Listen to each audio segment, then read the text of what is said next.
បន្ទាប់ពីម៉ារីបាននិយាយពាក្យនោះរួចបន្ទាប់មកបន្ទប់ទាំងមូលមានសភាពស្ងប់ស្ងាត់ជ្រងំបុរសចំណាស់ជនជាតិចិនម្នាក់នោះបានសម្លឹងមើលទៅមុខក្មេងស្រីតូចនោះដោយភ្នែកសពេចសពិលរួចគាត់បានមើលទៅតុក្កតាដ៏កខ្វក់នៅក្នុងដៃរបស់នាងឪពុករបស់ម៉ារីបានឈរនៅមាត់ទ្វារដោយស្ងៀមស្ងាត់ហើយរង់ចាំចម្លើយដែលពួកគេរំពឹងចង់ដឹងនិងបូករួមជាមួយនឹងការខ្លាចក្នុងពេលតែមួយផងបុរសចំណាស់នោះបានបន្ទាបខ្លួនបន្តិចម្ដងភ្នែកគាត់ចាប់ផ្ដើមមានទឹកភ្នែករលីងរលោងគាត់បានលូកដៃទៅអង្អែលសក់របស់ម៉ារីហើយនិយាយជាភាសាចិនបុរាណទៅកាន់ម៉ារីដែលភាសានោះឪពុកម្ដាយរបស់ម៉ារីមិនអាចយល់បានតែសម្រាប់ម៉ារីនាងបានយល់គ្រប់យ៉ាងបុរសចំណាស់នោះបាននិយាយថាតុក្កតានេះប៉ាបានទិញវាឲ្យកូនសម្រាប់ថ្ងៃទី5វាត្រូវនឹងថ្ងៃខួបកំណើតរបស់កូនហើយកូនប្រាប់ថាស្រឡាញ់វាណាស់កូននឹងរក្សាវាទុករហូតហើយកូនចង់លាក់វានៅក្នុងទីជាងនេះដើម្បីកុំឲ្យបងប្អូនកូនលួចទេហើយគាត់បានសួរទៀតថាម៉េចបានកូនស្គាល់កន្លែងនេះហើយហេតុអ្វី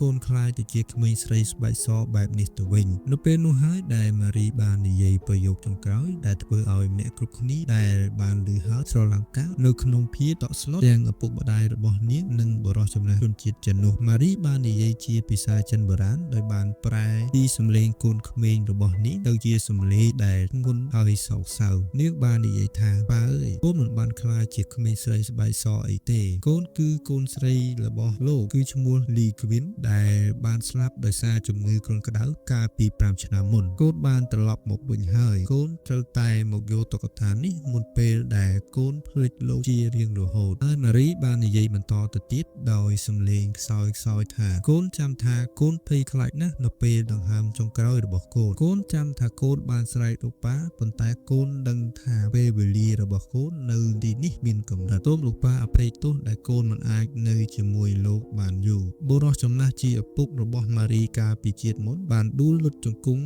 យំសោកយ៉ាងខ្លាំងគាត់យំដោយក្តីរីករាយផងនិងក្តីឈឺចាប់ផងព្រោះដឹងថានាងបានត្រឡប់មកវិញប៉ុន្តែមិនអាចនៅជាមួយគាត់បានចំណែកឯឪពុករបស់ម៉ារីមកពី Goberville វិញពួកគេបានដឹងថាកូនស្រីរបស់ពួកគេមិនមែនជាកូនរបស់ពួកគេទាំងស្រុងនោះទេនាងគឺជាព្រលឹងក្មេងស្រីម្នាក់ទៀតដែលជាប់ជំពាក់នឹងអនុស្សាវរីយ៍ចាស់ហើយគ្រាន់តែឆ្លងកាត់ជីវិតថ្មីប៉ុណ្ណោះពួកគេសម្រេចចិត្តថានឹងទុកម៉ារីឬក៏លីគ្វីនរបស់គេកាលពីជាតិមុនចំណាយពេល2-3ថ្ងៃជាមួយឪពុកជាតិមុនរបស់នាងមុនពេលនាងត្រឡប់ទៅរដ្ឋអ៊ីនឌីយ៉ាណាវិញទាំងការចងចាំនិងភាសាចិនរបស់នាងបានចាប់ផ្ដើមរលាយបាត់បន្តិចម្ដង